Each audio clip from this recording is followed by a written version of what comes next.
Hi all, welcome to blasters arena.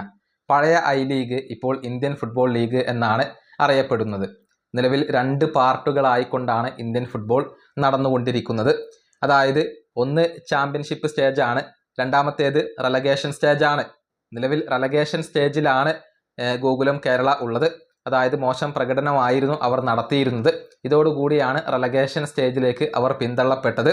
ഈ relegation സ്റ്റേജിൽ അവസാന സ്ഥാനത്ത് ഫിനിഷ് ചെയ്യുന്നവരാണ് ഇന്ത്യൻ ഫുട്ബോൾ ലീഗ് 2 തരം താഴ്ത്തപ്പെടുക അഥവാ റെലഗേറ്റ് ആവുക.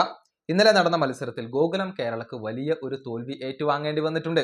എതിരില്ലാത്ത 3 ഗോളുകൾക്കാണ് റിയൽ കാശ്മീർ FC അവരെ പരാജയപ്പെടുത്തിയിട്ടുള്ളത്. മത്സരത്തിന്റെ ആദ്യ പകുതിയിൽ ഗോകുലം കേരളയുടെ സൂപ്പർ താരമായ അമിനവ് ബൗബ റെഡ് കാർഡ് കണ്ട് പുറത്തു പോവുകയായിരുന്നു. ഇതാണ് ഗോകുലം കേരളക്ക് കാര്യങ്ങൾ വഷളാക്കിയിട്ടുള്ളത്. നിലവിൽ 4 ടീമുകളാണ് റെലഗേഷൻ സ്റ്റേജിൽ ഉള്ളത്. അതിൽ 12 പോയിന്റുമായി ഐസോൾ FC ആണ് ആ റെലഗേഷൻ സ്റ്റേജിൽ ഒന്നാമതുള്ളത്.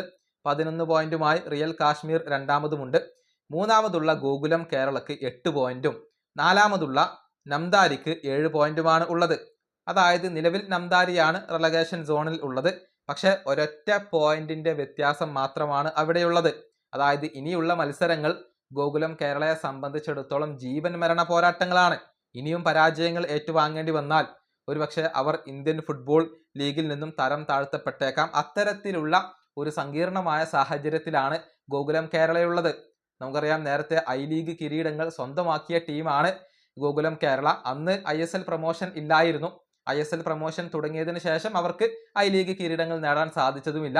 ഇപ്പോഴിതാ റെലഗേഷൻ സോണിലാണ് അവർ കിടക്കുന്നത്. ഈ വീഡിയോ അവസാനിപ്പിക്കുന്നു. അടുത്തൊരു വീഡിയോ കാണാം.